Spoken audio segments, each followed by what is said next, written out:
오늘은 출애굽기입니다. 출애굽기 3장 1절로 12절까지 제가 읽겠습니다.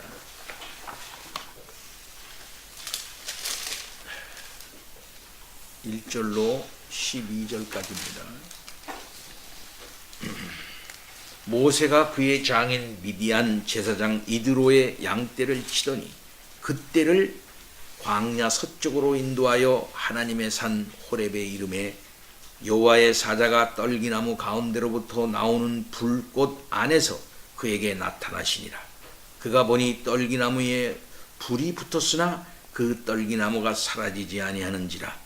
이에 모세가 이르되 내가 돌이켜 가서 이 큰 광경을 보리라. 떨기나무가 어찌하여 타지 아니하는고 하니 그때 여호와께서 그가 보려고 돌이켜 오는 것을 보신지라. 하나님이 떨기나무 가운데서 그를 불러 이르시되 모세야 모세야 하시매 그가 이르되 내가 여기 있나이다. 하나님이 이르시되 이리로 가까이 오지 말라. 네가 선 곳은 거룩한 땅이니 네 발에서 신을 벗으라.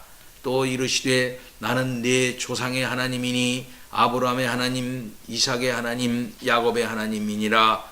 모세가 하나님 배웁기를 두려워하여 얼굴을 가리매 여호와께서 이르시되 내가 애굽에 있는 내 백성의 고통을 분명히 보고 그들이 감독자로 말미암아 부르짖음을 듣고 그 근심을 알고 내가 내려가서 그들을 애굽인의 손에서 건져내고 그들을 그 땅에서 인도하여 아름답고 광대한 땅 젖과 꿀이 흐르는 땅 곧 가나안 족속, 헷 족속, 아모리 족속, 브리스 족속, 히위 족속, 여북수 족속의 지방에 데려가려 하노라. 이제 가라.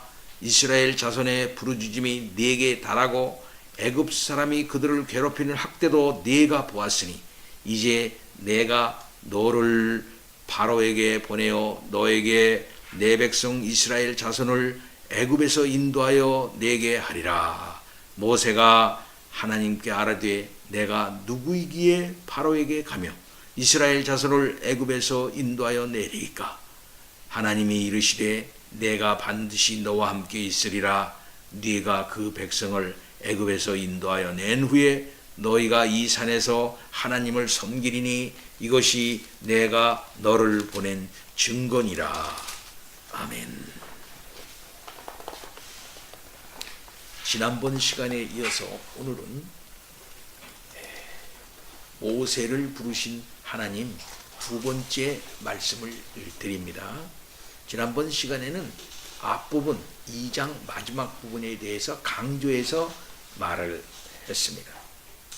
하나님께서는 아브라함과 이삭과 야곱에게 약속하신 그 약속을 기억하시고 그동안 이스라엘 시브리 백성들의 고난의 형편을 돌보셨습니다.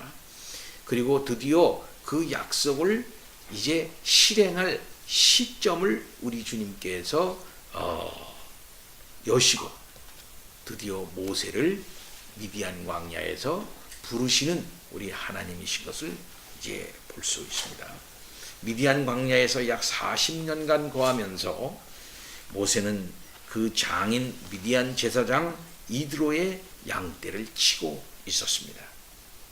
하나님이 하시는 일은 사람 보기에 더딘 것 같을 때가 있습니다. 하나님의 때가 언제인가?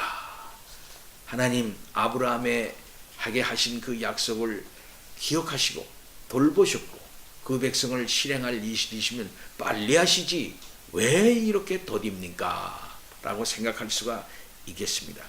그러나 모세의 애굽 생활 40년, 광야 생활 40년, 80년이라고 하는 그 시간이 지나고 난 다음에 모세를 하나님께서 만나시고 있는 것을 볼 수 있습니다.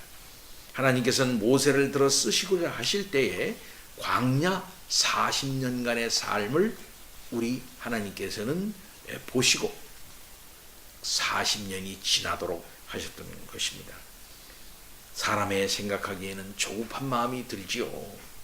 그러나 그 조급한 마음도 다 내려놓고 참으로 모세는 온유한 심령이 됐고 믿음으로 하나님을 바라보는 그런 겸허한 마음을 가졌으리라 이렇게 생각이 되어집니다. 그렇습니다. 하나님을 경외하는 사람은 조급한 마음을 버리고 믿음과 인내심을 가져야 되겠습니다. 내가 해야 되겠다 하는 것보다 하나님이 하셔야 된다. 내가 정해야지 하는 것보다 하나님이 정하신 대로 내가 순종하며 가야 되겠다. 때로는 믿음은 기다리는 것입니다. 이 기다림은 우리를 인내하게 하고 결정적으로 하나님의 역사가 있을 때에 나올 수 있는 힘이 있게 하는 것이죠. 따라서 모세는 그 40년의 그 기간을 믿음의 훈련을 받았다. 인내의 훈련을 받았다. 온유의 훈련을 받았다. 겸손의 훈련을 받은 것이 아니겠는가. 이렇게 우리가 생각할 수가 있겠습니다. 드디어 하나님을 배경 삼고 하나님의 계획을 실행하는 수행자가 되기 위해서는 애굽의 학문도 애굽의 명예도 다 이제 그는 내려놓게 되었고 40년에 걸쳐서 그는 실패자가 아니라 자기가 나서는 자가 아니라 하나님에게 붙잡힌 온유한 사람으로 나설 수 있게 되었던 것입니다. 어느 날 그가 양무리를 광야 서편으로 인도해서 하나님의 산 호렙에 이르렀습니다.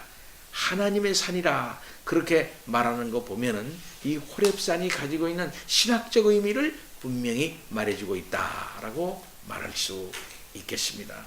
이 호렙산에서 하나님께서 그에게 나타났고 바로 이 호렙산이 신의 산이 아닌가 이렇게 생각하는 사람들도 많이 있는데 이게 정확하지는 않습니다. 그러나 하나님의 산이라 했으니 바로 그것이 하나님과 만나는 것이요.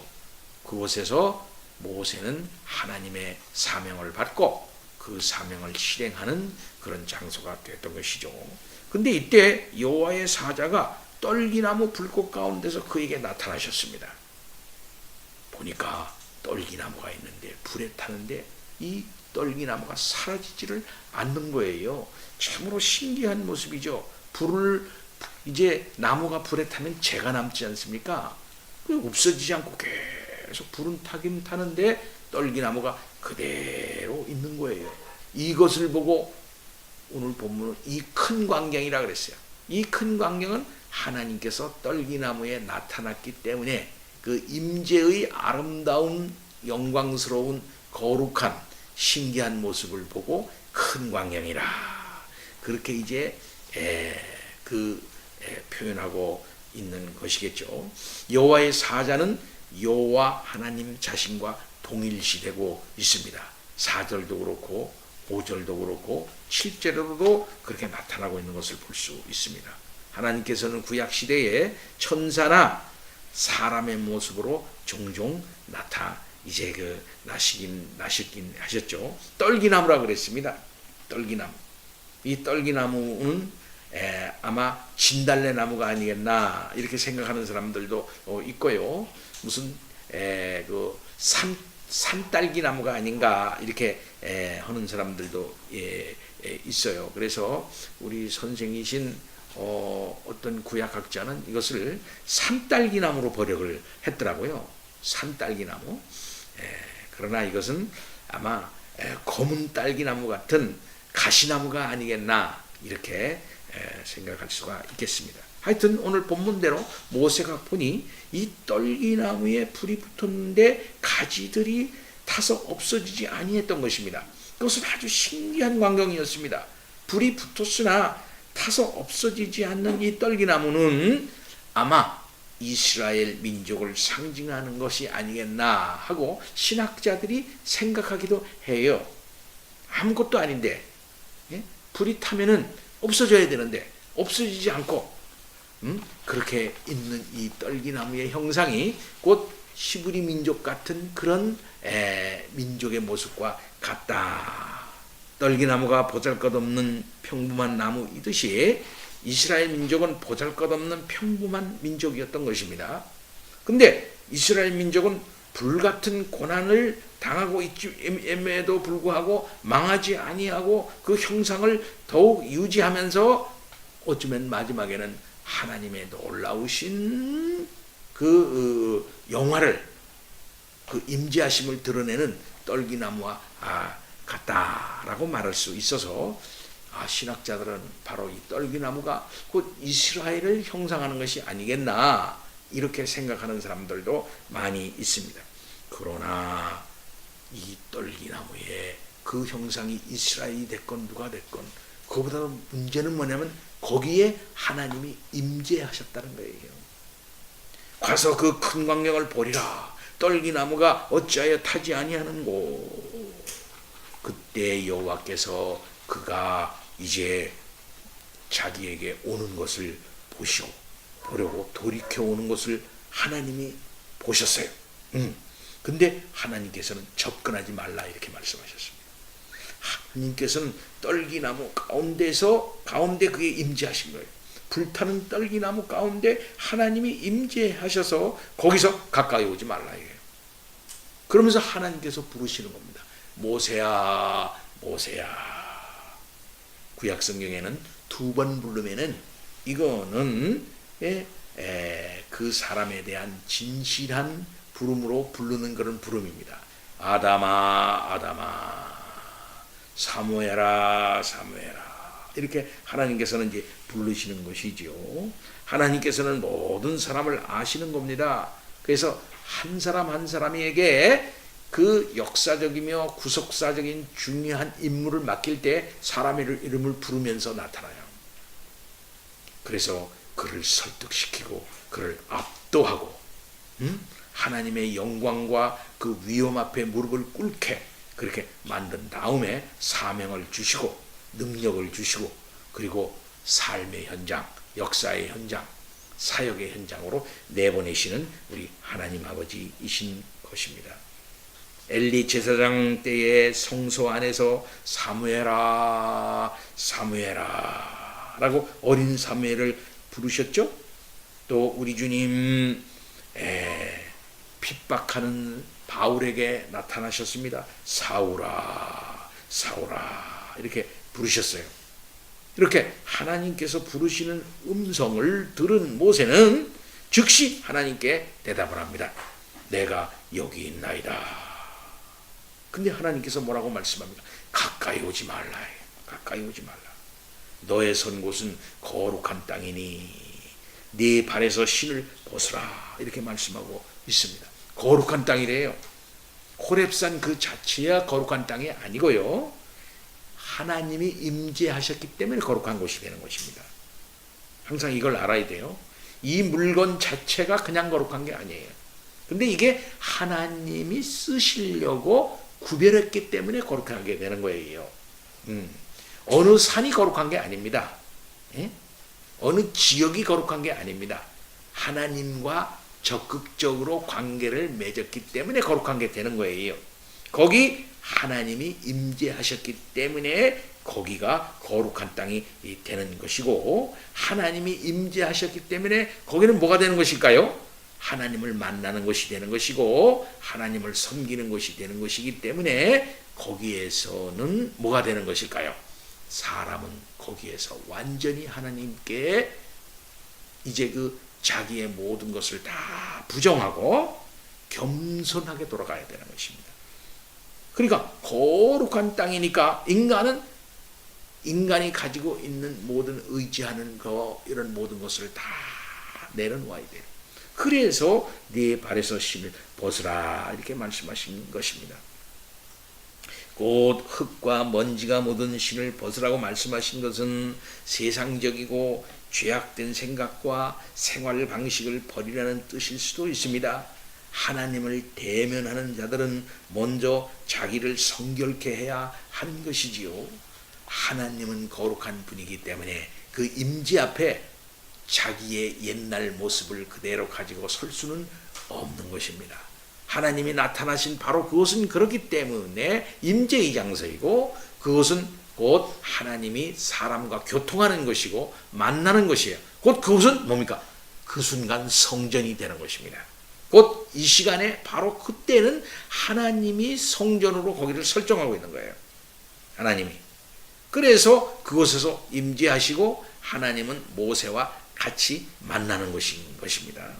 그래서 예루살렘 성전에서 봉사하던 제사장들은 맨발로 봉사했어요. 맨발. 신발을 안 신었어요. 맨발로 봉사했어요. 먼저 자기 자신의 신을 벗는 거예요. 곧 인간성의 신을 벗습니다. 모든 더럽고 추한 옛사람의 신을 벗는 것이죠. 하나님의 거룩한 장소, 그 임재의 장소에 들어갈 때는 거기에 따르는 나름대로의 그 상징적인 그런 의미가 있게 되는 것이죠. 자, 이렇게 하고 하나님은 먼저 그를 만나는데 하나님은 그 다음에 자기 자신을 소개를 합니다. 나는 누구냐? 나는 내 조상의 하나님이다. 곧 아브라함의 하나님이다. 이삭의 하나님이다. 야곱의 하나님이다. 이렇게 말씀하는 거죠. 어느 날 갑자기 모세에게 나타났는데 그 하나님은 어떤 하나님이냐 이 말이에요. 과거의 하나님이라는 거예요. 조상의 하나님이라는 겁니다. 곧 언약의 하나님이라는 것입니다. 아브라함에게 약속한 언약, 이삭에게 약속한 언약, 야곱에게 약속한 언약을 기억을 하셔가지고 오래전서부터 이스라엘을 하나님의 놀라우신 구속 역사의 계획에 따라서 애굽에 있게 하셨던 바로 그 하나님, 바로 그 하나님이 모세에게 나타난 거예요. 그 나타나신 이유는 뭘까요? 그것은 구속 역사의 중요한 국면을 모세를 통해서 실현하기 위해서 나타난 거죠. 그 다른 거 아니에요. 아브라함에게 약속하신 그 약속의 구체적 실행을 위해서 하나님께서는 나타나신 거예요. 우리가 섬기는 하나님은 우리의 경건한 조상이 섬기던 하나님이시라는 사실을 믿으시기 바랍니다. 여러분이 섬기던 그 하나님은 칼빈의 하나님이었고 어거스틴의 하나님이었고 바울의 하나님이었고요. 또 우리 주 예수 그리스도의 하나님이셨을 뿐만 아니라 모든 구약 성경의 이사야, 예레미야, 에스겔, 또 아모스 여러 선지자들의 하나님이셨고 바로 그 하나님은 아브라함과 이삭과 야곱의 하나님이셨던 것입니다. 바로 그러한 연결선상, 그런 계속선상에 우리의 신앙이 있고 우리가 바로 그런 하나님을 바라보면서 신앙생활을 하는 거예요. 모세에게 나타나신 하나님은 나는 네 조상의 하나님이다. 그래서 너를 여기까지 있게 했고 또 너를 통해 가지고 나의 백성들을 구원하기 위해서 이스라엘 백성들을 애굽에 오게 했던 바로 그 하나님. 그리고 그런 일을 꾸미기 위해서 이미도 오래전에 500여 년 전에 아브라함에게 약속한 그 약속을 실행하려고 너에게 나타난 그 하나님이다. 바로 이렇게 말씀하신 것이죠.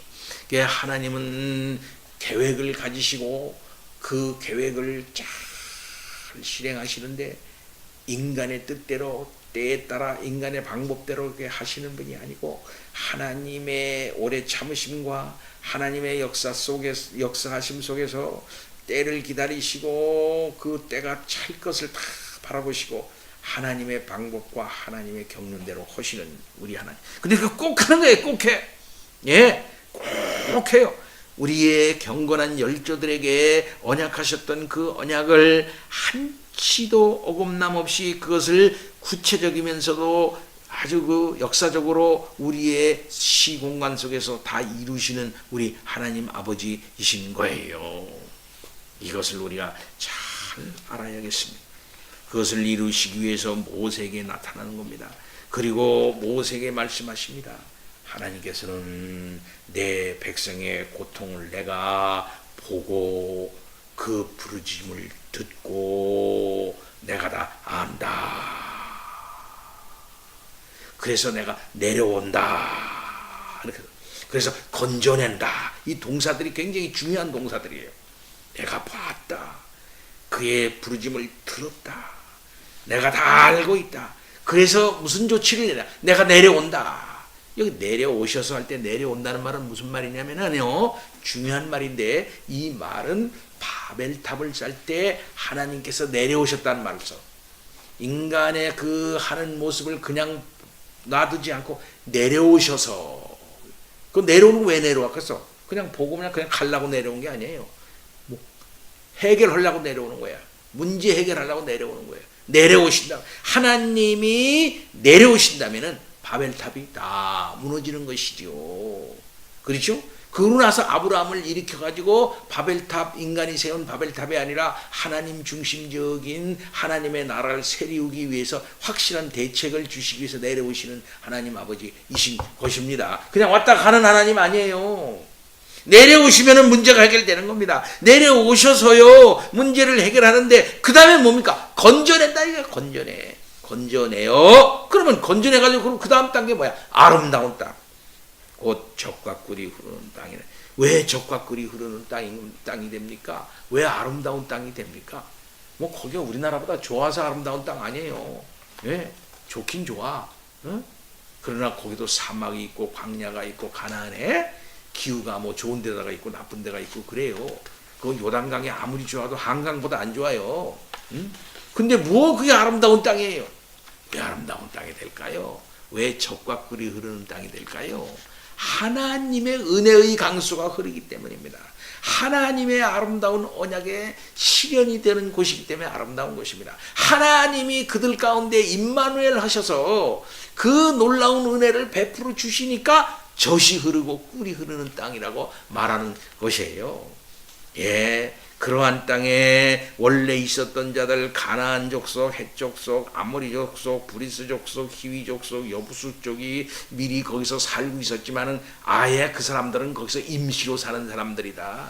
영원히 사는 사람들 아니다. 다 그 사람들을 내쫓고 네가 내가 내 백성에게 그 땅을 주려 한다. 근데 여기서 중요한 한마디 말이 나와요. 그 말은 뭐냐면은 하나님께서 시브리 백성들을 향해서 내 백성이라 그래요. 내 백성이라. 아주 중요한 말. 내 백성이라는 말이야. 여기 처음 나오는 말이야. 내 백성. 내 백성들을 거기에 이르게 하겠다. 곧 내 백성이 어떤 백성입니까? 하나님께서 선택하신 백성, 곧 언약의 백성 아닙니까? 이 하나님의 백성 이스라엘이 고통과 부르짖음을 하나님께서 들으시고 긍휼히 여기셨어요. 바울은 자기네 백성인 줄 알고 마음대로 했습니다. 근데 바로는요, 그러나 하나님이 보시기에 그 백성들은 내 백성이라 이 말이에요. 하나님의 백성이라 이 말이에요. 그 하나님의 백성에 대해서 하나님께서 이제 그들을 돌보셨잖아요. 그들을 건지셨잖아요. 그들을 인도하실 거라 이게 자기의 백성들에 대한 주인 권세, 주장권 그걸 행사하시겠다는 겁니다. 그래서 아름다운 땅, 젖과 꿀이 흐르는 땅, 장차 임할 복되고 아름다운 영광스러운 가나안 복지로 인도하겠다는 거예요. 이것은 뭘 말합니까? 이제 가나안 복지는 뭘 상징한다 그랬어? 에덴을 상징하는 거야. 에덴. 에덴의 이미지예요. 에덴의 이미지. 젖과 꿀이 흐르는 곳이 어디입니까? 에덴이야. 에덴. 그러니까 가나안은 에덴의 이미지로 항상 얘기되고 있어요. 그러면은 에덴에서 나온 사람들 아니야. 그럼 다시 하나님께서 데리고 가려는 데가 다시 나왔으니까 그들을 데리고 가려는 데가 다시 에덴으로 데리고 가는 거예요. 그러면 에덴으로 데리고 갈 때 에덴을 상징적으로 얘기할 수 있는 곳이 뭐냐면 중간 장소가 어디냐면 가나안이야. 가나안. 그래서 에덴에서 나온 하나님의 백성들을 다시 하나님께서는 에덴으로 데리고 가는데 그거는 뉴 에덴이야. 뉴 에덴. 그리고 데리고 나가기 위해서 하나님께서는 가시적이고 현실적인 가나안 땅을 거처로 중간 거처로 두시면서 앞으로 있을 새로운 하나님의 그 아름다운 나라 젖과 꿀이 흐르는 땅 참 그 아름다운 그것을 바라보게 하시고 그렇게 하시는 거예요. 이게 신학적인 분명한 전망을 확실하게 갖게 하기 위해서 계속 그걸 강조해요. 네. 그걸로 꼭 데리고 가겠다 이게. 데리고 가겠다 이 말이지. 응? 거기에는 뭐가 있습니까? 바로와의 학정, 고통스러운 노동, 그 다음에 그로 말미암은 괴로움과 핍박과 인간의 더러움과 추한 그런 모든 것들이 다 없어지는 그런 곳이에요. 그렇기 때문에 적과 꿀이 흐르고 광대하고 아름다운 땅이 되는 것이죠. 그 나라를 우리가 바라보고 예수 안에서 꼭 그 나라로 하나님께서 인도하실 줄 믿지 않습니까? 예. 하나님께서는 이스라엘 자손의 부르짖음이 그에게 도달했고 애굽 백성들이 그를 괴롭히고 학대하는 것을 보셨기 때문에 이제 모세를 통해서 이 하나님의 백성들을 인도하여 낼 것이라고 얘기를 하시는 거예요. 그러니까 하나님께서는 모세에게 이러한 계획을 딱 말씀을 하시고 하시는 말씀이 뭐라고 말씀하시냐면 9절에 이제 가라. 이제 가라. 이제 가라. 이게 이제 가라. 이제 now. 이제 가라. 이제 가라. 옛날 시대가 지났다. 이제는 가라. 이제 가라. 되게 역동적인 말이에요. 이스라엘 자손의 부르짖음이 내게 달하고 애굽 사람이 그들을 괴롭힌 학대를 내가 보았으니 이제 내가 너를 바로에게 보내어 너에게 내 백성 이스라엘 자손을 애굽에게 인도하여 내게 하리라. 이제 가라.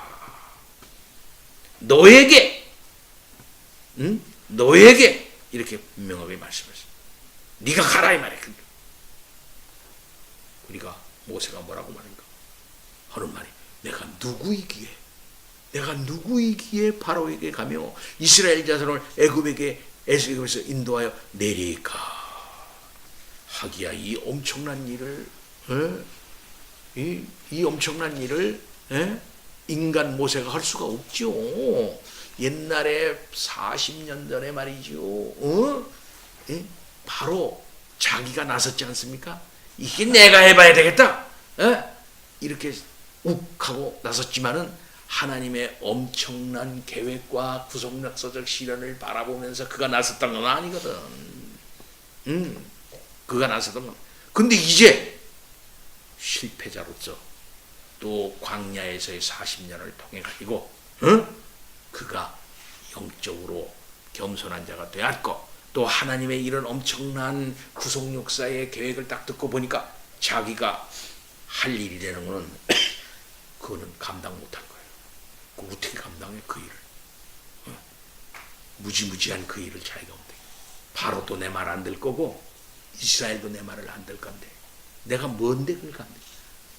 뿐만 아니라 그 하나님의 엄청난 일을 내가 어떻게 감당하느냐 이 말.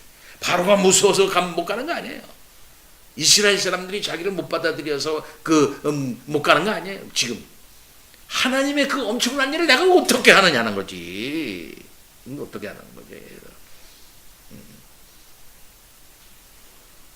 어쩌면 바로 이러한 모습이 모세의 자격이라고 말할 수가 있겠지요.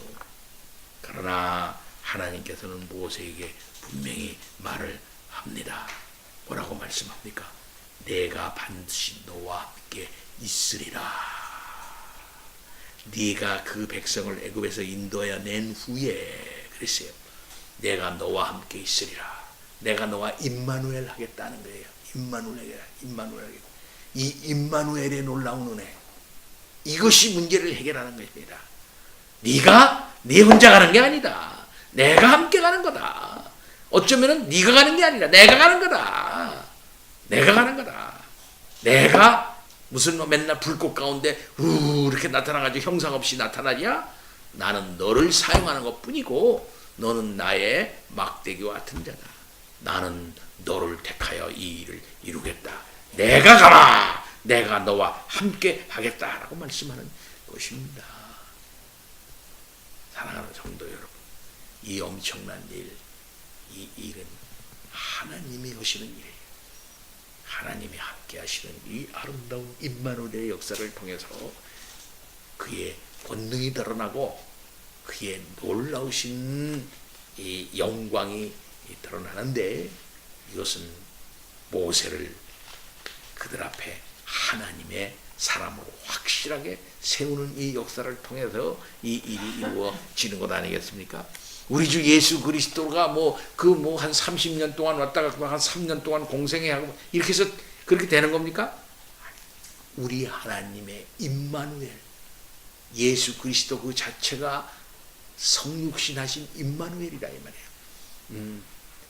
이 임마누엘의 놀라운 은혜로 말미암아 모든 문제가 해결되는 건 아니겠어요? 사랑하는 성도 여러분, 하나님은 이렇게 역사 속에서 일하십니다. 하나님께서는 사람을 준비해서 그 일을 일합니다. 하나님께서는 때가름의 일을 하십니다. 하나님께서는 놀라운 은혜 가운데서 그 일을 이루시는 우리 하나님 믿고 의지하면서 오늘도 예수 그리스도 안에서 임마누엘의 놀라운 역사 역동적으로 이루어져 나가고 있다는 사실을 믿으시고 참고 견디며 하나님의 큰 은혜를 믿고 나가는 성도들 다 되시기를 바랍니다. 여러분과 함께 하십니다. 우리가 예수 안에 있습니다. 예수 안에 있을 때 우리는 늘 하나님과 함께 임마누엘 하는 것이에요. 다 같이 기도합니다. 하나님 감사합니다. 오늘도 임마누엘의 놀라운 역사 충만할 수 있기를 기도합니다. 예수 그리스도 이름으로 기도하옵나이다. 아멘. 오늘은 성찬을 베풉니다.